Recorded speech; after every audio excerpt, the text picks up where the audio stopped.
The Pax East panel with Yoshi-P brought us some new information.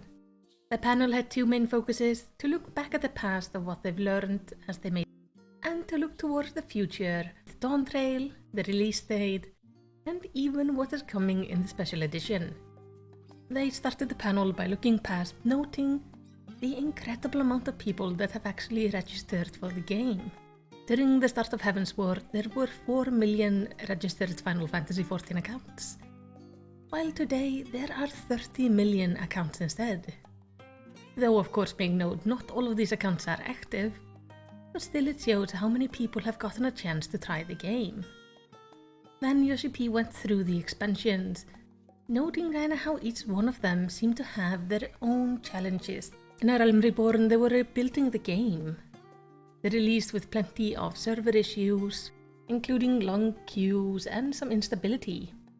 During Heavensward, they added flying, they had their first fan festival, which apparently was the scariest keynote Yoshi-P has ever taken part in. And in this expansion pack, their main challenge was figuring out the difficulty that would really match the player base, for things to not be too easy, but also not too hard. With Stormblood, they were further adjusting difficulty and rotation, and began experimenting with field-based exploration missions like Eureka.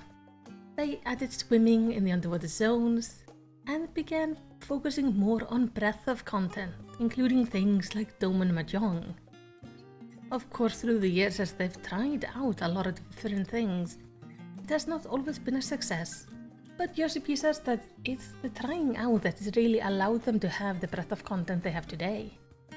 Shadowbringer was the expansion where they focused on story and the role-playing of our character, figuring out how to blend story and combat together for an even more immersive experience. This was a time of a lot of new players entering the game, and the developers began looking into more variety of content to match the more variety of players they now had.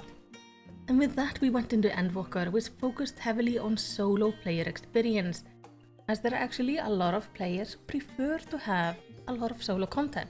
And so to cater to that playstyle, solo experiences were a focus, which included things like expanding the duty support to support all of the main story, and adding things like variant dungeons that can be done either solo or in a group. And of course with Endwalker, they finished their first grand story. And so with that, we get to Dawntrail and the next 10 years of the game. The developer wants to take on the challenge to evolve the game even further as an MMORPG. And with a pretty solid amount of solo content, they now want to focus more on the multiplayer content. That doesn't mean they're gonna stop focusing on solo stuff, it will just be coming along with the multiplayer stuff.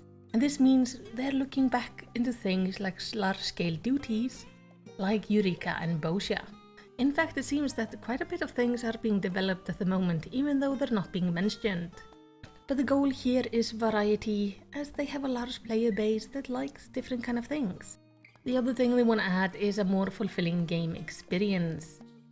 They are taking note of feedback from players, and one of the things they have noted is that the game, especially battle mechanics, tend to be very similar from content to content, meaning it can get a little bit repetitive. So apparently even Yoshi-P sometimes is dozing off a little bit in the duties. This does not mean the plan is to make everything crazy difficult. The goal is instead to make things more unique and interesting. Though of course, when fiddling with base mechanics like this, there may be some mistakes down the line. We will see how it goes. They did note they are not planning any major changes to the jobs, simply to keep on building on them. They do want to improve rewards, especially by adding more rewards. The goal is by patch 7.3 we will have 1.5 times the reward compared to now. And we got a quick recap of Dawntrail. We are going to level 100, though they are at the moment wondering what the plan is in the future. Do we just keep on increasing the level cap? Are we gonna go to 110, 150, 200? They haven't quite decided what they wanna do. We are getting new characters and new jobs with the Viper and Pictomancer. The female Hrothgars are gonna be released. We are getting new areas, new raids, new threats and trials. We're getting the cosmic exploration, where we go to a planet and try to explore it and develop it. this is a large-scale content and we will learn more about it later. We will gain new allies and of course new tribes and new dungeons. When is Dawntrail coming out? Well, the early access is going to be starting on June 28th and the full release will be on June 2nd. They did show us the collector's edition, both the physical and the digital items. In the physical version, we're getting a statue of the Warrior Light as a Viper, looking really good. We will be getting a map of the world. You will be getting the Unending Journey as a journal that you can just write in if you like. And an old style pen case, which is so pretty. And finally, of course, the decorative art box. The digital items will be a transforming mechanical mount called the Arc, the Chocobo brush for the Pictomancer, and a wind-up Garnet minion. Make a note, the full collector's edition is only for Windows and Mac, but not Steam. So if you want the collector's box, but you're on Steam like me, or on PlayStation or Xbox, you can buy the digital deluxe edition to get the digital reward.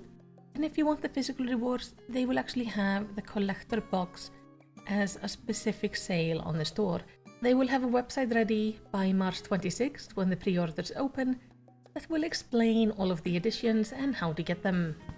With this, they showed us the updated system requirements.